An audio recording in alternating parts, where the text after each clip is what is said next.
ನಮಸ್ಕಾರ ಬಂಧುಗಳೇ. ನಮಸ್ಕಾರ ಬಂಧುಗಳೇ. ಮಾಮಾಸ್ ಕೈ ರುಚಿಗೆ ಸ್ವಾಗತ ಸುಸ್ವಾಗತ.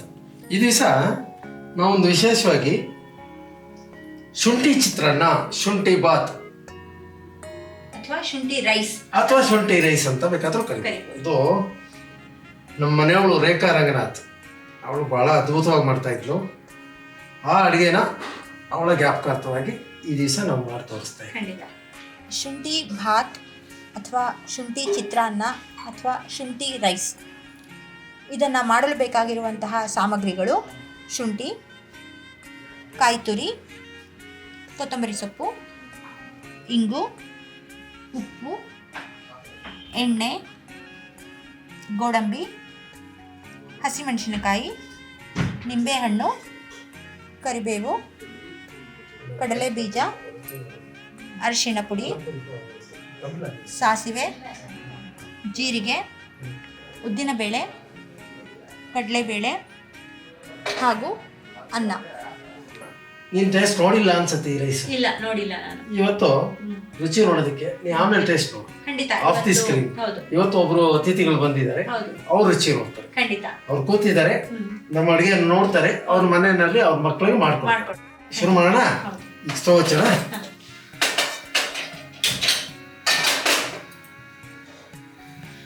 ಈ ಶುಂಠಿ ರೈಸ್ ಮಾಡೋದಕ್ಕೆ ರಾಕೆಟ್ ಸೈನ್ಸ್ ಏನಿಲ್ಲ, ತುಂಬ ಪ್ರೋಸೆಸ್ ಇಲ್ಲ. ಏನು ಇಂಗ್ರೀಡಿಯೆಂಟ್ಸ್ ಇದೆ ಅವೆಲ್ಲ ಒಗ್ಗರಣೆ ಹಾಕೋದು, ಆಯಿತಾ? ಗೊಜ್ಜು ಮಾಡಿಕೊಂಡು ನಾವು ಚಿತ್ರಾನ್ನ ಕಲಸೋದು ಅಥವಾ ಶುಂಠಿ ಬಾತ್ ಕಲಸೋದು. ಈಗ ಎಣ್ಣೆ ಹಾಕೋಣ. ಅಷ್ಟ ಅನ್ನಕ್ಕೆ ಎಷ್ಟು ಬೇಕೋ ಅಷ್ಟು ಎಣ್ಣೆ, 2 ಸ್ಪೂನು, 3, 4, 5 ಸಾಕು.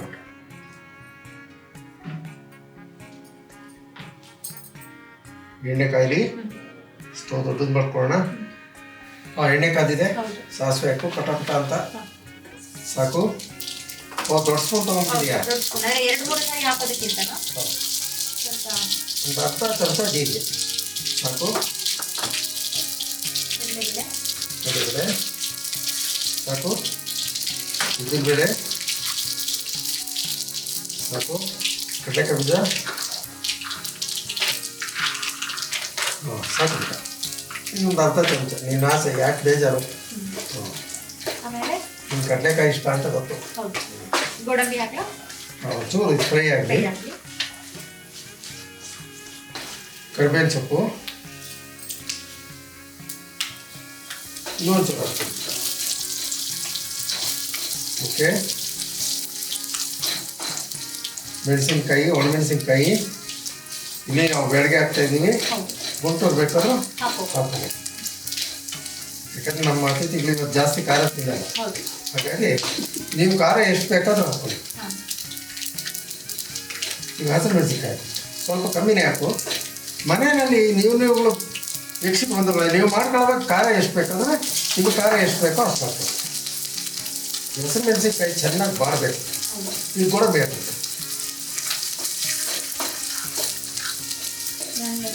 ತಗೊಂಡಿದ್ದೀನಿ ಸಾಕು. ಈ ಗೋಡಂಬಿ ಎಲ್ಲ ಆಪ್ಷನಲ್, ಬೇಕು ಅಂದರೆ ಹಾಕೋಬೋದು. ಈಗ ಶುಂಠಿ ಹಾಕೋದು. ಶುಂಠಿನೇ ಪ್ರಧಾನ ಇದೆ. ಶುಂಠಿನೂ ಖಾರ ಬರುತ್ತೆ. ಸಾಕು ಬಿಡ, ಅಷ್ಟು ಹಾಕ್ಬಿಡು. 2ರಿಂದ 2.5 ಸ್ಪೂನಷ್ಟು ಶುಂಠಿ ತೊಗೊಂಡಿದ್ದೀವಿ. ಕಾಯಿ ತುರಿ ಹಾಕುತ್ತೆ. ಇಲ್ಲಿ ಒಂದು ಅರ್ಧ ಬಟ್ಲಿನಷ್ಟು ಕಾಯಿ ತುರಿ ಸಾಕು. ಇದನ್ನ ಹಿಂಗೆ ತಿನ್ನಿಸು. ನಾನು ಹಿಡ್ಕೊಂಡು ಟೆಂಪಲ್ ಆಗಬೇಕಲ್ಲ. ಓಕೆ. ಉಪ್ಪು ಹಾಕಪ್ಪ.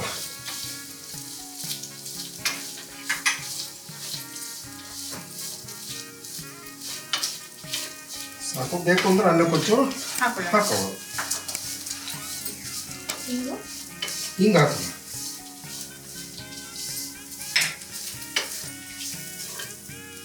ಒಂದು ಅರ್ಧ ಸ್ಪೂನಷ್ಟು ಹಿಂಗೆ ಹಾಕ್ತಾ ಇದ್ದೀನಿ. ಸಾಕು.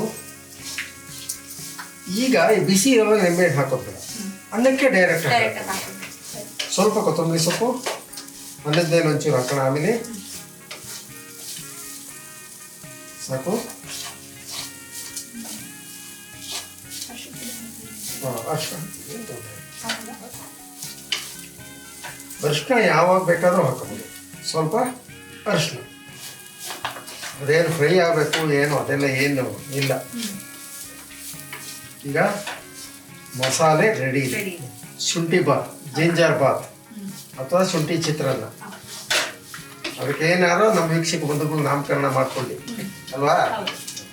ಈಗ ರೆಡಿ ಇದೆ. ಅನ್ನ ತಗೊಂಡ್ಬಿಟ್ಟ.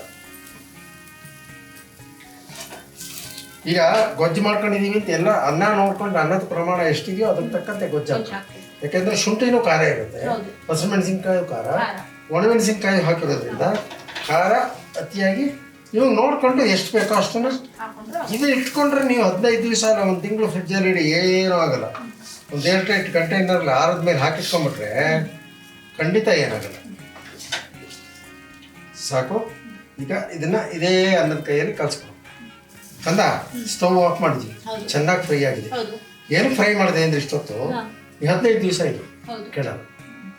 ಕಾಯಿ ತುರಿ ಹಾಕಿರೋದ್ರಿಂದ ಚೆನ್ನಾಗಿ ಫ್ರೈ ಮಾಡಬೇಕು. ಚೆನ್ನಾಗಿ ಫ್ರೈ ಮಾಡಿ. ಓಕೆ, ಈಗ ಕಲ್ಸ್ಬಿಡ್ಬಿಟ್ಟು ಅದನ್ನ. ಇದಕ್ಕೆ ನಿಂಬೆಹಣ್ಣು ಹಾಕೋತಾ ಇದೀನಿ. ಹಾಂ, ಇವಾಗ ನಿಂಬೆಹಣ್ಣು ಹಾಕೋ.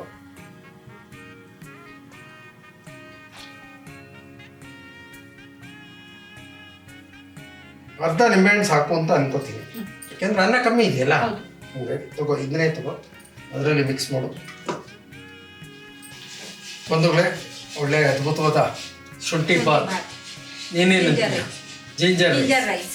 ಅದು ಯೂಶುವಲ್ ಆಗಿ ವೆರೈಟಿ ಆಫ್ ರೈಸಸ್ ಅಂತ ಬಂದಾಗ ಜಿಂಜರ್ ರೈಸ್ ಅನ್ನೋದು ಬಹಳ ಎಲ್ಲರಿಗೂ ಈಸಿ ಗೊತ್ತಾಗ್ಬಿಡತ್ತೆ. ಸೊ ಅದರಿಂದ ಇವತ್ತು ನಮ್ಮ ಈ ಶುಂಠಿ ಭಾತ್ ಅಂದ್ರೆ ಜಿಂಜರ್ ರೈಸ್ ಅನ್ಬೋದು, ಅಂದ್ರೆ ಶುಂಠಿಯ ಚಿತ್ರಾನ್ನ ಅಂತ ಹೇಳ್ಬೋದು. ಇದನ್ನ ಟೇಸ್ಟ್ ಮಾಡಕ್ಕೆ ಅಂತ ನಮ್ಮ ಅತಿಥಿಗಳು ಪದ್ಮಾ ಲಕ್ಷ್ಮೀನಾರಾಯಣ್ ಅಂತ ಬಂದಿದ್ದಾರೆ. ಅವರು ತಹಶೀಲ್ದಾರ್ ಆಗಿ ಪಾಂಡವಪುರ, ಶ್ರೀರಂಗಪಟ್ಟಣ, ಬಾಗೇಪಲ್ಲಿ ಅಲ್ಲೆಲ್ಲ ಕೆಲಸ ಮಾಡಿದ್ದಾರೆ. ಇವಾಗ ಅವರು ರಿಟೈರ್ಡ್ ಆಗಿದ್ದಾರೆ. ಅವರು ನಮ್ಮ ನೇಬರ್ ಕೂಡ, ನಮ್ಮ ನೇಬರ್ ಕೂಡ, ಜೊತೆಗೆ ನಮ್ಮ ಅತಿಥಿಗಳು ಕೂಡ ಇವತ್ತಿನ ನಮ್ಮ ಶುಂಠಿ ರೈಸ್ ಹೇಗಿದೆ, ಶುಂಠಿಯ ಚಿತ್ರಾನ್ನ ಹೇಗಿದೆ, ಅದಕ್ಕೆ ಅದು ಅವರ ಒಂದು ಶುಂಠಿ ಚಿತ್ರಾನ್ನದ ಬಗ್ಗೆ ಅಭಿಪ್ರಾಯ ಅಂತ ಹೇಳಕ್ಕೆ, ಅದನ್ನ ತಿಂದು ನೋಡಿ ರುಚಿ ಹೇಳೋದಕ್ಕೆ ಅಂತ ಬಂದಿದ್ದಾರೆ. ಸೊ ಹಾಗಾದ್ರೆ ನಾವು ನಮ್ಮ ಅತಿಥಿಗಳಾದಂತಹ ಪದ್ಮಾ ಲಕ್ಷ್ಮೀನಾರಾಯಣ್ ಅವ್ರನ್ನ ಸ್ವಾಗತಿಸೋಣ. ಬನ್ನಿ ಮೇಡಮ್. ನಮಸ್ತೆ ಮೇಡಮ್. ಇವತ್ತು ನಾವು ಮಾಡಿರುವಂತಹ ಶುಂಠಿ ರೈಸ್, ಶುಂಠಿ ಚಿತ್ರಾನ್ನ ಹೇಗಿದೆ ಅಂತ ಇದನ್ನ ಟೇಸ್ಟ್ ಮಾಡಿ ಹೇಳಿ ನಮ್ಗೆ.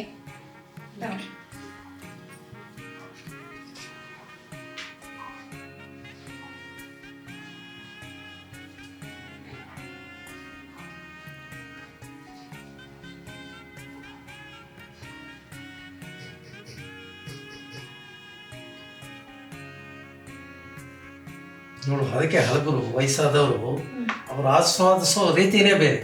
ಸುಮ್ಮನೆ ಒಪಿನಿಯನ್ ಕೊಡಲ್ಲ, ಆಯ್ತಾ. ಅವರು ಅದನ್ನ ಮೆಲುಕು ಹಾಕಿ ಆಸ್ವಾದ, ಆ ಟೇಸ್ಟ್ ಮನಸ್ಸಿಗೆ ತಗೊಂಡು, ನಾಲಿಗೆಗೆ ತಗೊಂಡು ಆಮೇಲೆ ಮಾತಾಡೋದು. ಅದ್ಭುತವಾಗಿದೆ. ಇದು ಒಂಥರ ಡಿಫ್ರೆಂಟ್ ಟೇಸ್ಟ್. ನಾನು ಕೂಡ ಇದನ್ನು ಟೇಸ್ಟ್ ಮಾಡಿಲ್ಲ ಇದುವರೆಗೂ. ಮತ್ತು ಈಸಿಯಾಗಿ ಯಾರು ಬೇಕಾದ್ರೂ ಮಾಡಿ, ಹುಡುಗರು ಕೂಡ ಅವರು ಒಂದು ಮಕ್ಕಳು ಇಷ್ಟಪಟ್ಟು ತಿನ್ಬೋದು. ಮತ್ತು ಪ್ರಿಪೇರ್ ಮಾಡೋಕ್ಕೆ ಕೂಡ ತುಂಬ ಈಸಿಯಾಗಿದೆ, ತುಂಬ ಅದ್ಭುತವಾಗಿದೆ. ಅಮ್ಮ, ಇದ್ರ ಜೊತೆಗೆ ಮಿಕ್ಸ್ ತರಕಾರಿಗಳು ಹಾಕಿದ್ರೆ ಮಕ್ಕಳಿಗೂ ಇಷ್ಟಪಟ್ಟು ತಿಂತಾರೆ. ಮತ್ತೆ ಇಂಡೈರೆಕ್ಟ್ ಆಗಿ ನಾವು ತರಕಾರಿಗಳನ್ನ, ಪೌಷ್ಟಿಕಾಂಶಗಳನ್ನ ಮಕ್ಕಳಿಗೆ ಕೊಟ್ಟಂಗಾಗುತ್ತೆ. ತರಕಾರಿಗಳು ಹಾಕ್ಬೋದಲ್ವಾ? ಖಂಡಿತ ಹೌದು, ತುಂಬ ಚೆನ್ನಾಗಿದೆ. ತರಕಾರಿದು ಒಂದ್ಸತಿ ಮಕ್ಕಳಿಗೆ ಇದು ಮಾಡಿದ್ರೆ, ಚಿಕ್ಕ ಮಕ್ಕಳು ಕೂಡ ಇಷ್ಟಪಡಲ್ಲ. ಅನ್ನ ತಿನ್ನಬೇಕು ಅಂದರೆ ಯಾರೂ ಇಷ್ಟಪಡಲ್ಲ. ಅದಕ್ಕೆ ಇಂಥದ್ದೆಲ್ಲ ಮಾಡಿಕೊಟ್ರೆ ಟೇಸ್ಟ್. ನಾವು ಬರೀ ಅನ್ನ, ಸಾಂಬಾರು, ಚಟ್ನಿ ಅಂಥದ್ದೇ ತಿಂತಾ ಇರ್ತೀವಿ. ಇದೊಂಥರ ಡಿಫ್ರೆಂಟ್ ಟೇಸ್ಟ್ ಆಗಿದೆ, ತುಂಬ ಅದ್ಭುತವಾಗಿದೆ. ಖಂಡಿತ ಎಲ್ಲರೂ ಮಾಡಿ, ನೀವು ಟೇಸ್ಟ್ ಮಾಡಿ, ಮತ್ತು ಹಾಗೆ ಸಬ್ಸ್ಕ್ರೈಬ್ ಮಾಡೋದನ್ನು ಮರಿಬೇಡಿ. Thank you madam. ನಮಸ್ಕಾರ. ಇದು ನಿಮಗೇನೆ, ನೀವು ಖಾಲಿ ಮಾಡಿ. ಬಂಧುಗಳೇ, ಈ ನಿಮ್ಮ ಮಾಮಾಸ್ ಕೈ ರುಚಿಯ ಶುಂಠಿ ಬಾತನ್ನ ನೀವು ಹೇಗೆ ಮಾಡೋದು ಅಂತ ನೋಡಿದ್ರಿ. ಸೊ ಈ ವಿಡಿಯೋ ನಿಮಗೆ ಲೈಕ್ ಆಗಿದೆ ಅಂತ ಅನ್ಕೊಳ್ತೀನಿ. ಲೈಕ್ ಮಾಡಿ, ಹಾಗೆ ನಿಮ್ಮ ಫ್ರೆಂಡ್ಸ್ಗೆ, ರಿಲೇಟಿವ್ಸ್ಗೆ, ನಿಮ್ಮ ನೇಬರ್ಸ್ಗೆ ಎಲ್ಲ ಶೇರ್ ಮಾಡಿ. ನಮ್ಮ ಚಾನೆಲ್ನ ಸಬ್ಸ್ಕ್ರೈಬ್ ಮಾಡಿ, ಜೊತೆಗೆ ಬೆಲ್ ಐಕಾನ್ನ ಪ್ರೆಸ್ ಮಾಡಿ. ಎಲ್ಲ ನೋಟಿಫಿಕೇಶನ್ಗಳು ನಿಮ್ಮನ್ನು ತಲುಪತ್ತೆ. ಹಾಗೆ ನಮ್ಮ ಎಲ್ಲ ಹೊಸ ಹೊಸ ಅಡುಗೆಗಳು ನಿಮಗೆ ನೋಡಲು ಸಿದ್ಧವಾಗಿರತ್ತೆ. ನಮ್ಮ ಎಲ್ಲ ಅಡಿಗೆಗಳನ್ನ ನೋಡಿ ನೀವು ಮಾಡಿ ಅದರ ರುಚಿ ಹೇಗಿತ್ತು, ಅದು ಹೇಗೆ ಬಂತು, ಅದರಲ್ಲಿ ನಿಮ್ಗೆ ಏನು ಅನುಭವ ಆಯ್ತು, ಮಾಡೋವಾಗಿರ್ಬೋದು, ಮಾಡಿ ಆಗಿ ಟೇಸ್ಟ್ ಮಾಡುವಾಗಿರ್ಬೋದು, ಎಲ್ಲ ಅನುಭವಗಳನ್ನ, ನಿಮ್ಮ ಅಭಿಪ್ರಾಯಗಳನ್ನ ನಮ್ಗೆ ಶೇರ್ ಮಾಡಿ, ನಮ್ಮ ಕಮೆಂಟ್ ಮುಖಾಂತರ ನಾವು ತಿಳ್ಕೊಳಕ್ಕೆ ಕಾಯ್ತಾ ಇರ್ತೀವಿ. ಹಾಗೆ ಮುಂದಿನ ವಿಡಿಯೋ ಜೊತೆಗೆ ಮತ್ತೆ ಭೇಟಿಯಾಗೋಣ. ಅಲ್ಲಿವರೆಗೂ ನಮಸ್ಕಾರಗಳು. ನಮಸ್ಕಾರ ಬಂಧುಗಳೇ.